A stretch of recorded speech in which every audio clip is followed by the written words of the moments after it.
వేల మందిని ప్రొఫెషనల్స్ గా మార్చిన ఇనోమాటిక్స్ తో మీరు కూడా మీ డ్రీమ్ కెరియర్ ని ఇప్పుడే స్టార్ట్ చేయండి. సో కమింగ్ బ్యాక్ టు ఒకసారి పెద్దికి వస్తున్నాం అండి. పెద్ది సినిమా నిజంగా ఆయన మీద ఒక భారం ఉంది, ఒక బాధ్యత ఉంది. ఎందుకంటే గ్లోబల్ స్టార్ అని ఎప్పుడైతే ఫ్యాన్స్ అందరూ పిలవడం మొదలు పెట్టారో తర్వాత గ్లోబల్ రేంజ్లో ఒక పెద్ద సినిమా ఇవ్వలేదు. ఆ స్టార్డమ్కి సరిపడ్డ సినిమా పడలేదు. ఏదో ఒక మిస్ క్యాలిక్యులేషన్స్ అవ్వడం, మొన్న సినిమా కానీ గేమ్ చేంజర్ కానీ ఇవన్నీ నిజంగానే గేమ్ చేంజ్ చేసే సినిమా కావాలి ఆయనకి. సో ఇందులో చాలా గేమ్స్ ఉన్నాయి కాబట్టి ఏంటి గేమ్ చేంజ్ చేస్తుంది అంటారు ఆయన్ని? కావాల్సినంత ఉన్నాయి ఇందులో. 100% రీచ్ అవుద్దండి. మీరు అనుకునే మన జనాలు అనుకుంటున్న వాళ్ళ ఫ్యాన్స్ కొన్న అంత బాగా అంతా రీచ్ అవుతారు. 100% సినిమా బ్లాక్ బస్టర్ అంతే. ఇంకా దాని గురించి ఇంకా వేరే. సో ఫ్యాన్స్ కి బిర్యానీ అంటారా? 100% ఫ్యామిలీ ప్యాకే. Family pack biryani. Okay. So పెద్ద సినిమా మీ కెరియర్లో ఎలాంటి పాత్ర పోషిస్తుంది అని అనుకుంటున్నారు మీరు? నాకైతే మంచి రీచ్ ఉంటుందండి. స్క్రీన్ ప్రెజెంటేషన్ బాగుంటుంది. ఎందుకంటే ఇప్పుడు మీరు అన్నట్టుగా ప్యాన్ ఇండియా సినిమా బాగా అందరూ చూస్తారు, ఇండస్ట్రీ అంతా చూస్తారు. తోడు నా గెటప్ చూడగానే కొద్దిగా అందరూ కొద్దిగా అట్రాక్ట్ అవుతారు. ఎందుకంటే ఆన్ సెట్లోనే బుచ్చిబాబు గారే నా గెటప్కి పెద్ద ఫ్యాన్ అయిపోయారు. డైరెక్షన్ డిపార్ట్మెంట్ అంతా చెప్తుంటారు, నీ గెటప్కి ఆయన పడేసావా అని. అలాంటిది ఇంకా ఇండస్ట్రీ అంతా ఎందుకు చూడుకున్నాడు. నాకైతే మంచి రీచ్ ఇస్తుంది. అండ్ దివ్యేందు శర్మ గారు, ఆయన పేరేంటి, మీర్జాపూర్లో మున్నాభయ్య క్యారెక్టర్ చేసిన ఆయన్ని తీసుకొచ్చి ఇక్కడ యాంటోగనిస్ట్ రోల్ ఇచ్చారు. మున్నాభయ్య ఎంత పెద్ద ట్రెండ్ అయిందో మీకు తెలుసు కదా. ఈవెన్ డబ్బింగ్ కూడా ఆయనే చెప్పినట్టున్నారు దానికి చెప్పిన క్యారెక్టర్. ఏముంటదండి ఆయన క్యారెక్టర్ ఎలా ఉంటది అంటే అదే ఆ ఎపిసోడ్కి మాకు సంబంధం లేదు. మాదంతా కుస్తీ పోటీ శివరాజ్ కుమార్ గారు చెప్పే కదండి, జాని విజయ్ గారు, ఎట్లా మేము ఆ ఎపిసోడ్ అసలు. సో శివరాజ్ కుమార్ గారిది ఒక కీ రోల్ అండి, మొత్తం మంచి రోల్ అండి. ఆయనే పెద్దని ప్రపోజ్ చేస్తారు, కుస్తీ ఆడతాడు అని చెప్పి బాగుంటుందండి. చెప్పకూడదు అంటే మీకు, బట్ టేస్ట్ పోద్ది మీకు, అది కరెక్టే. బట్ క్లైమాక్స్ గురించి ఒక్కొక్కరు ఒక్కొక్క రకం అనుకుంటున్నారు కదా. మీ ఉద్దేశం ఏంటి? మీరు క్లైమాక్స్ ఏంటి అనేది చెప్పొద్దు, దాని దాని రెఫరెన్స్ ఎలా ఉంటుంది అని కూడా చెప్పొద్దు. బట్ మీ ఉద్దేశం ఏంటి క్లైమాక్స్ గురించి? కొంతమంది నెగిటివ్ గా కూడా అనుకునే వాళ్ళు ఉన్నారు. అరే క్లైమాక్స్ లో ఏదన్నా అయితే, మా చరణానికి ఏమన్నా అయితే మేము ఎలా తట్టుకుంటామరా, అరే కాలిపోతే ఎలా రా, ఇలా రకరకాలు అనుకుంటున్నారు కదా. మీరు క్లైమాక్స్ గురించి మీ ఉద్దేశం ఏంటి, ఏం చెప్తారు ఆడియన్స్? ఏ లేదు, వచ్చే ప్రతి ఆడియన్ బయటికి గుండె బరువుకుపోయి వస్తాడు, కళ్ళు ఇలా తుడుచుకొని బయటికి రావాల్సిందే. క్లైమాక్స్ అది ఎక్స్పెక్ట్ చేయలేం. ఆ క్లైమాక్స్ మేము ఊహించిన క్లైమాక్స్ అయితే కాదు, ఏం కాదు, మీరు అనుకున్నది ఏమి ఉండదు. ఓకే. సో ఇప్పుడు ఈ మెథడ్ యాక్టింగ్ అంటూ ఉంటారు కదా సార్, మీరు ఎంతవరకు బిలీవ్ చేస్తారండి? అంటే ఆ క్యారెక్టర్లోనే ఉంటారా? కెమెరా కట్ చెప్పినా కూడా మీకు ఏదైతే క్యారెక్టర్ ఇచ్చారో ఆ క్యారెక్టర్లోనే ఉండి బిహేవ్ చేస్తూ అలాగే ఉంటారా సెట్స్లో ఉన్నంతసేపు? సెట్స్లో కెమెరా ముందు ఉన్నంతసేపే ఉంటామండి. కట్ చెప్పిన తర్వాత ఆటోమేటిక్గా మళ్ళీ బయటకు వచ్చి మళ్ళీ కెమెరా వెళ్ళి యాక్షన్ అన్న తర్వాతే మళ్ళీ పరకాయ ప్రవేశం. అది ఈజీ అనండి ఆ స్విచ్ అవ్వడం, అప్పటికప్పుడు ఫట్మన్ స్విచ్ అవ్వడం ఈజీయేనా? ఈజీ అంటే దానికి అదే అంటే మా లాంటి వాళ్ళకి ఈజీ. ఎందుకంటే మేము స్టేజ్ కాబట్టి నెంబర్ ఆఫ్ రిహార్సల్ చేసి ఉంటాం కాబట్టి దాంట్లోకి వెళ్ళిపోతాం, బయటకు వస్తూ ఉంటాం. ఇప్పుడు కొత్తగా యాక్టింగ్ నేర్చుకునే వాళ్ళు అయితే మీరు చెప్పినట్టుగా ఆ మూడ్లోనే ఉండాలి, అలాగే బిహేవ్ చేయాలి.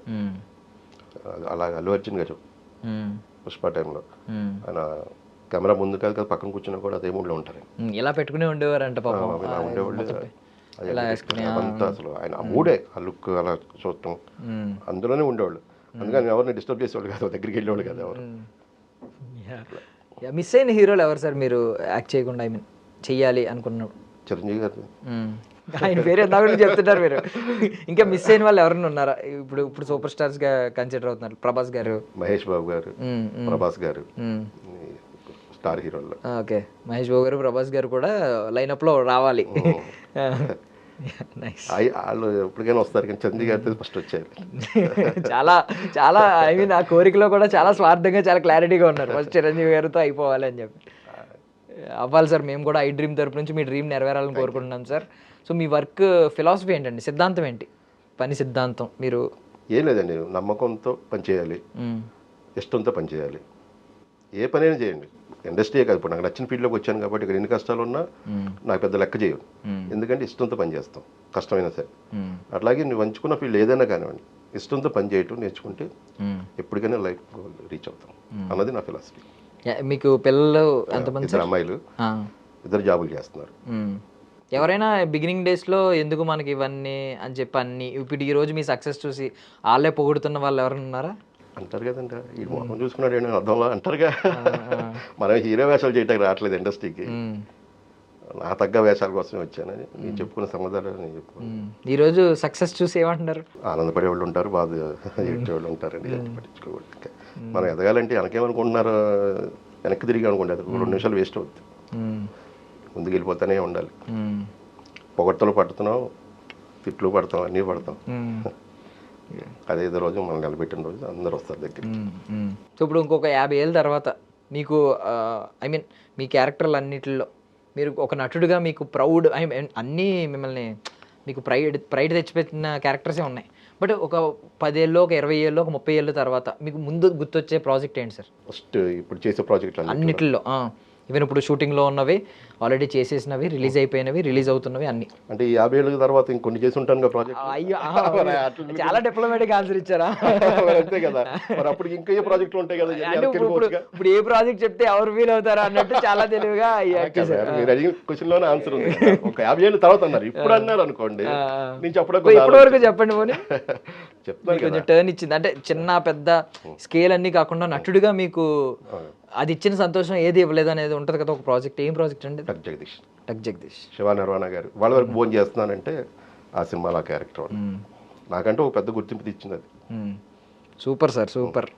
నేను ఎప్పుడు చెప్తుంటాను అందరు, ప్రతి ఇంటర్వ్యూలో చెప్పే ఫస్ట్ మాట అదే. Super sir. So Satyanarayana Vaddadi గారు, మీకు వడ్డీ చక్రవడ్డీ యాడ్ అయ్యి సక్సెస్ ఇలాగే ఉండాలి. ప్రతి సంవత్సరం మీ సక్సెస్ ఈ వడ్డీ చక్రవడ్డీ ఎలా యాడ్ అవుతూ ఉంటుందో అలా యాడ్ అవ్వాలని కోరుకుంటున్నాం సార్. మళ్ళీ మీరు సక్సెస్ అయినప్పుడల్లా మమ్మల్ని కలవాలి, మాతో పంచుకోవాలి ఆ అనుభవాలని.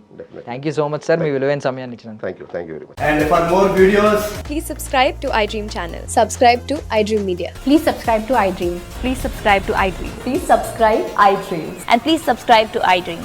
For more videos, subscribe to iDream. please like, share and subscribe to the channel. Congratulations, iDream. Subscribe to iDream. Subscribe to iDream. So subscribe to iDream Media. iDream ki iDream team andarki huge congratulations. Please subscribe iDream Media. Please subscribe to iDream. Subscribe iDream. Please subscribe to iDream. iDream అంటే నా కళల channel subscribe చేసుకున్న నోరు తిరుగుతలేదు, మీరైతే గంట గుర్తు కొట్టండి. For more such videos, please subscribe to iDream.